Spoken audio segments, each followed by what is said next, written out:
Hi dears, ബ്രോഡാഡ് വിത്ത് ഫാമിലിയുടെ പുതിയ വീഡിയോയിലേക്ക് സ്വാഗതം. ഇന്നത്തെ വീഡിയോയിലെ താരം ഇവളാണ്. ഇത് ഞങ്ങളുടെ ലിസ ബേബി. 2021 നവംബർ 11 നമ്മളുടെ വീട്ടിലേക്ക് കയറി വന്നൊരു മുതലാണ് ഈ കിടക്കുന്നത്. ഇവൾക്ക് 4 വയസ്സാവാറായിട്ടോ. 40 ദിവസം പ്രായമുള്ളപ്പോൾ മുതൽ നമ്മുടെ കൂടെ കൂടിയതാ. അവളിപ്പോൾ ഈ കിടക്കുന്ന ഈ ചെയർ ഉണ്ടല്ലോ, അത് ആളുടെ സ്വന്തം പ്രോപ്പർട്ടിയാണ് കേട്ടോ. അതിനകത്ത് നമ്മളെ ഇരിക്കാനൊന്നും സമ്മതിക്കില്ല. ആദ്യം നമ്മളത് വീട്ടിനകത്ത് ഉപയോഗിച്ചിട്ടിരുന്നതാണ്. ആൾ വീട്ടിനകത്ത് വരുമ്പോൾ ഇതിനകത്ത് വേഗം കയറിയിരിക്കും. പിന്നെ നമ്മളെ അതിനകത്ത് ഇരിക്കാനോ തൊടാനോ ഒന്നും സമ്മതിക്കില്ല. അതുകൊണ്ട് തന്നെ അത് സ്വന്തമായിട്ട് അവളങ്ങ് എടുത്തോട്ടെ എന്ന് വിചാരിച്ചു. മോന് കുറച്ച് വർഷങ്ങളായിട്ട് പട്ടിക്കുട്ടിയെ വാങ്ങണം എന്ന് പറഞ്ഞുകൊണ്ട് വാശി പിടിച്ചിരിക്കലുണ്ടായിരുന്നു. എങ്കിലും ഞങ്ങളെ വീട്ടിൽ ആരും സമ്മതിക്കാത്തത് കൊണ്ട് അതിങ്ങനെ നീണ്ടുപോയി. ഇവളും വീട്ടിലേക്ക് വന്നത് ഞങ്ങൾ ആരും അറിയാതെയാണ് കേട്ടോ. വിഷ്ണുവും മോനും മാത്രമായിട്ട് കുറച്ച് ദിവസമായിട്ട് ഇങ്ങനെ എന്തൊക്കെയോ ഡിസ്കസ് ചെയ്യുന്നുണ്ടായിരുന്നു, ഞങ്ങളൊന്നും അറിയാതെ. അപ്പോഴും ഞങ്ങൾ ഒട്ടും പ്രതീക്ഷിക്കുന്നില്ല ഇതുപോലൊരു മുതലിനെ കൊണ്ടുവരാനാണെന്ന്. ഒരു ദിവസം ഒരു ഈവനിങ് ടൈമൊക്കെ ആവുമ്പോഴാണ് ഒരു കൊട്ടയ്ക്കകത്ത് ഇവളെയും കൊണ്ട് വിഷ്ണു വീട്ടിലേക്ക് വരുന്നത്. മോൻ്റെ മുഖത്ത് നല്ല സന്തോഷവും എൻ്റെയും അമ്മയുടെയും അച്ഛൻ്റെയൊക്കെ മുഖത്ത് സങ്കടവുമായിരുന്നു. കാരണം ഞങ്ങൾ ഒട്ടും സമ്മതിച്ചിരുന്നില്ല. ഇവളെ വീട്ടിൽ വെക്കരുത്, കൊടുത്തയക്കാനൊക്കെ പറഞ്ഞ് ഞാനും കുറേ വാശിയൊക്കെ പിടിച്ചിരുന്നു കേട്ടോ. അത് ഇഷ്ടക്കുറവ് എന്നുള്ളതിനേക്കാൾ ഉപരി പേടിയായിട്ടാണേ. 1-2 ദിവസമൊക്കെ കഴിഞ്ഞപ്പോൾ പേടിയൊക്കെ മാറി. ആളെ അങ്ങോട്ട് ഒരുപാട് ഇഷ്ടമായി വന്നു തുടങ്ങി. ലിസ ബേബിക്ക് ഒരുപാട് ഇഷ്ടമുള്ളൊരു ഐറ്റമാണ് ഈ ഐസ്ക്രീം. എന്ന് വെച്ചാൽ നമ്മളെ സ്ഥിരമായിട്ട് കൊടുക്കാറില്ല, അത് അവർക്ക് ദോഷമാണല്ലോ. ആഴ്ചയിൽ ഒരെണ്ണയൊക്കെ വാങ്ങിച്ചു കൊടുക്കാറുണ്ട് കേട്ടോ. കൊണ്ടുവന്നപ്പോൾ 40 ദിവസമാണ് പ്രായം ഉണ്ടായിരുന്നത് എന്ന് പറഞ്ഞല്ലോ.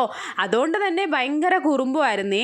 കണ്ണിൽ എന്ത് കണ്ടാലും അതിനെല്ലാം കടിച്ചു പൊട്ടിക്കും. കുറച്ച് മുൻപ് ആൾ കളിക്കുന്ന വീഡിയോയിൽ കാണുമല്ലോ, ഞാൻ ഗ്രില്ലിനകത്ത് ചെറിയ ചെടികളെല്ലാം വെച്ചിട്ടുണ്ടായിരുന്നു.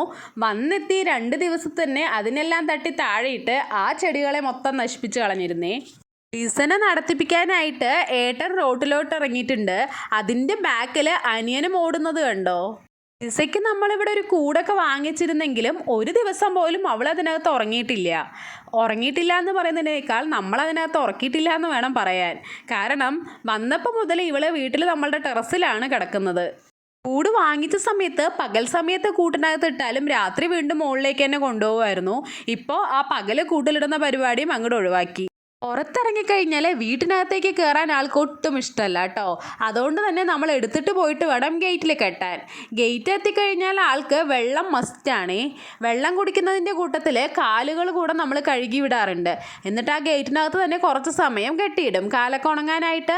അത് കഴിഞ്ഞിട്ട് ആൾക്ക് ഈ മാറ്റിനകത്തും കുറച്ച് സമയം കിടക്കണം കേട്ടോ. ആ കിടത്തത്തിൽ കാലിൽ വെള്ളം എന്തെങ്കിലും കുറച്ചുണ്ടെങ്കിൽ അതുകൂടെ അങ്ങ് പോയി കിട്ടുവേ. പിന്നെ വീട്ടിനകത്തേക്ക് കയറിയാലും പെട്ടെന്നൊന്നും മുകളിലേക്ക് കയറിപ്പോവില്ല. അവിടെ എത്തിയാലും കുറച്ച് സമയം കിടക്കണം. 1.5 വർഷം മുമ്പ് വരെ ഈ നടത്തം കഴിഞ്ഞ് ആൾ ഇവിടെയും കുറച്ച് സമയം കളിച്ചിട്ടാണ് മുകളിലേക്ക് പോവാറുള്ളൂ. ഇപ്പം ചെറിയ മോനുള്ളതുകൊണ്ട് ആ കാര്യം അങ്ങോട്ട് ഒഴിവാക്കി. എങ്കിലും ഫാനിന് താഴെ കുറേ സമയം കിടക്കണം. കിടന്നു കഴിഞ്ഞാലും അവിടെ നിന്ന് എണീറ്റ് പോകാനും ആൾക്ക് ഭയങ്കര മടിയാണ്. താഴത്തേക്ക് ഇറങ്ങി വന്നത് എന്തൊരു സ്പീഡിലായിരുന്നു കണ്ടില്ലേ. മുകളിലേക്ക് പോകുന്നതോ നമ്മളെ എടുത്ത് കുത്തി പൊക്കി വേണം കൊണ്ടുപോകാൻ. ഒട്ടും തന്നെ താല്പര്യമില്ല മുകളിലേക്ക് പോവാൻ. നമ്മുടെ ലിസ ബേബിയുടെ വിശേഷങ്ങളായിട്ടുള്ള ഈ കുഞ്ഞു വീഡിയോ ഇഷ്ടപ്പെട്ടെങ്കിൽ ലൈക്ക് ചെയ്യാൻ മറക്കല്ലേ. വീണ്ടും പുതിയ വിശേഷങ്ങളായിട്ട് മറ്റൊരു വീഡിയോയിൽ കാണും വരേക്കും ബൈ.